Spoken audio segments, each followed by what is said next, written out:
Sonia, non, non, non, non, non. Il y a des choses qu'un homme ne doit pas accepter.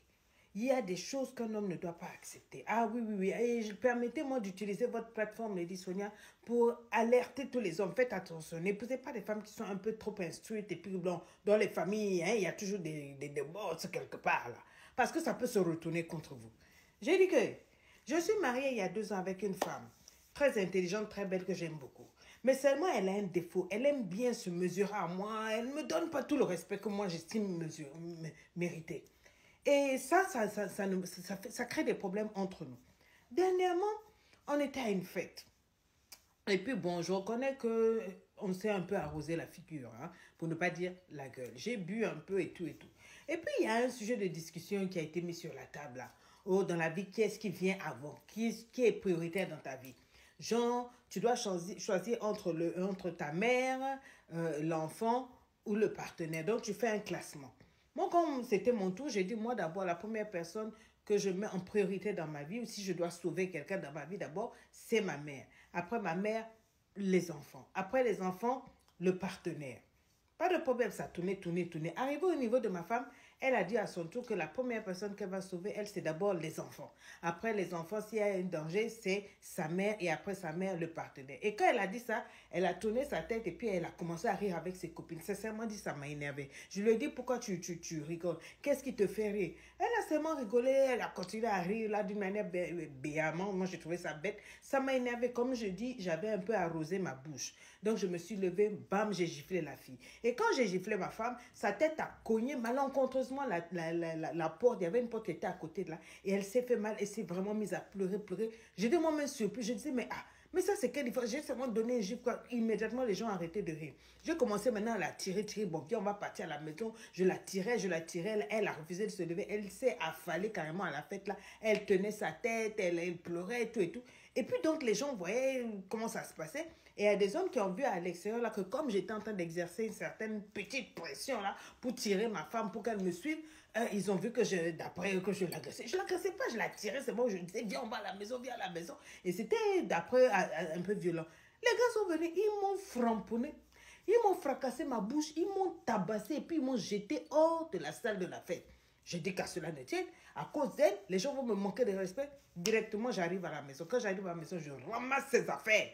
Packing, packing, packing. Et puis, je mets ça juste devant la porte. Je dis, elle va venir me trouver ici, là, aujourd'hui, là. Elle va venir récupérer ses affaires. Et puis, c'est là que 2 heures de temps après, accompagnée de 2, 3 autres personnes, là, elle arrive. Et puis, je dis, voilà, les bagages, ils sont dehors. Sans même s'excuser, sans même supplier, sans même demander pardon. Elle a soulevé le bagage, là. Elle a soulevé ses affaires et puis elle est partie. Comme ça. J'ai dit, on est où là? Elle a ramassé ses affaires, elle est partie. J'ai dit, en tout cas, on va voir ça. Ce que je ne vous avais pas dit. Son grand frère, c'est l'un des plus grands avocats dans le pays.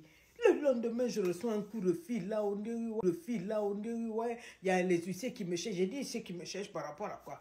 Ce que vous ne savez pas là où on vit, la maison là, c'était le cadeau de son père. Son père a donné le cadeau là en cadeau de mariage. Mais il avait dit qu'il nous donnait à tous les deux. Moi, j'ai laissé les papiers, je me disais que bon, le temps qu'on se remette sur nos pieds, j'aurai l'argent pour faire les papiers, pour mettre à nos noms et tout et tout. Non, non, non. Quand l'huissier vient me trouver, il me dit qu'on me donne 2 semaines. Et puis, ils ont mis une date dessus, hein. 2 semaines pour quitter la maison.